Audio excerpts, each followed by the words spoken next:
Oi, gente, tudo bem com vocês? A nossa aula de hoje será sobre os ciclos biogeoquímicos. Para que a gente possa entender sobre os ciclos biogeoquímicos, devemos relembrar, um pouco sobre os agentes decompositores das cadeias e das teias alimentares que nós estudamos anteriormente. O trabalho desses ciclos biogeoquímicos só é possível graças à atividade dos decompositores. Por quê?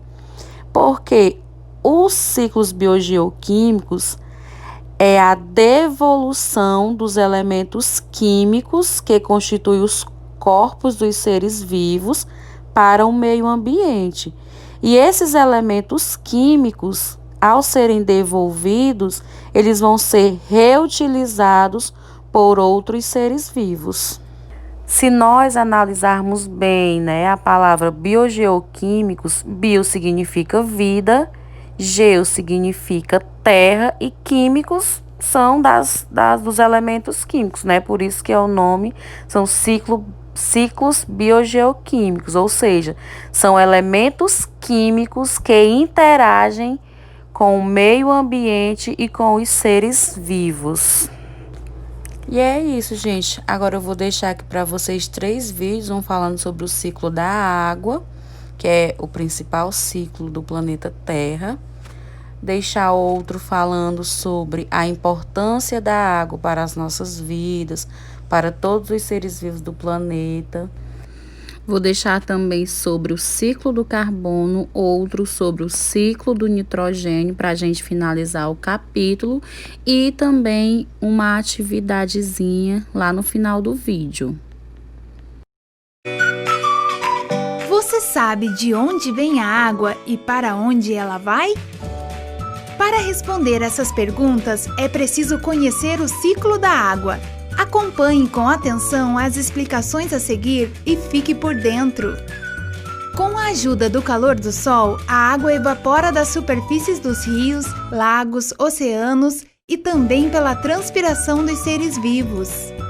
O vapor de água que vem da evaporação dos rios, lagos e oceanos e também da transpiração das plantas sobe pela atmosfera, atingindo alturas onde a temperatura é menor, formando assim as nuvens cheias de gotículas de água.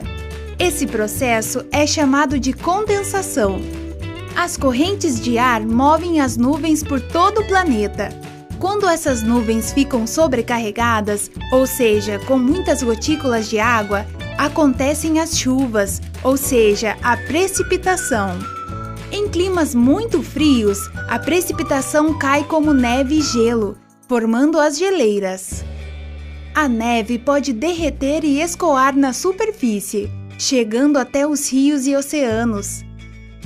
Parte do gelo se transforma diretamente em vapor d'água. Já nos lugares que não são tão frios, parte da água que cai da chuva volta diretamente para os oceanos, rios e lagos. Outra parte entra no solo como infiltração, podendo recarregar os aquíferos. Nos aquíferos, a água pode fluir para a superfície, formando nascentes. Ou pode ficar em regiões bem profundas por bastante tempo e depois voltar para os oceanos, onde evapora mais uma vez. Como podemos ver, o ciclo da água é um processo sem fim.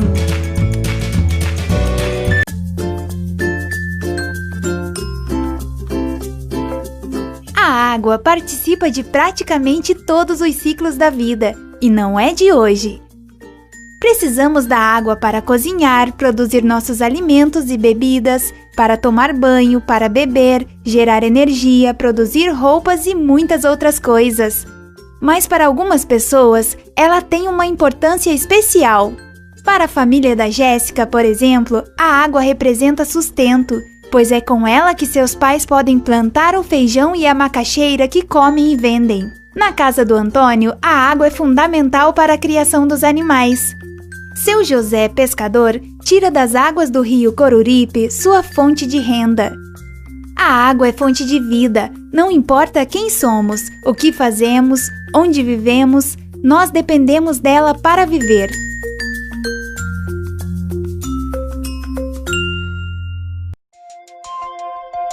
O carbono faz um ciclo através dos oceanos, da atmosfera e do interior da Terra, onde se aloja a maior parte dele. É um ciclo geológico bastante lento.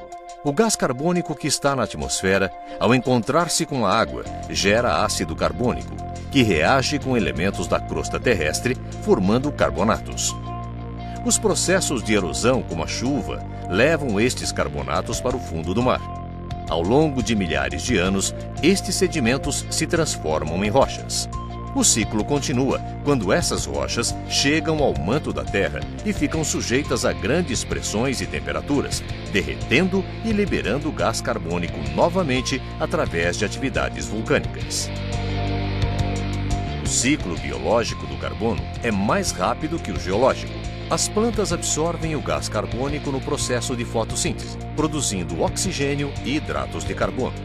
Plantas e animais se utilizam dessa energia contida nos hidratos e emitem gás carbônico, de forma muito parecida com aquela que acontece em um motor a combustão. Assim, através da respiração, devolvemos o CO2 para a atmosfera mais uma vez.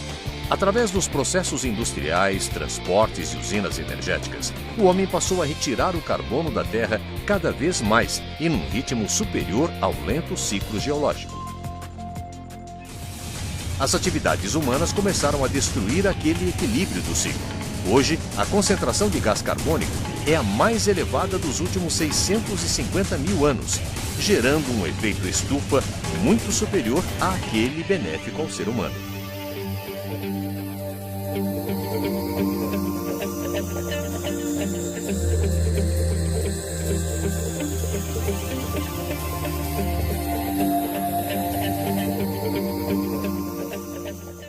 O nitrogênio gasoso é a substância mais abundante da atmosfera terrestre, com cerca de 78% do total. Ele é muito importante para a vida, principalmente por estar presente no seu DNA. Mas você já parou para pensar no trajeto que ele percorreu para estar aí, no seu material genético hoje? Bom, agora você vai aprender o ciclo do nitrogênio.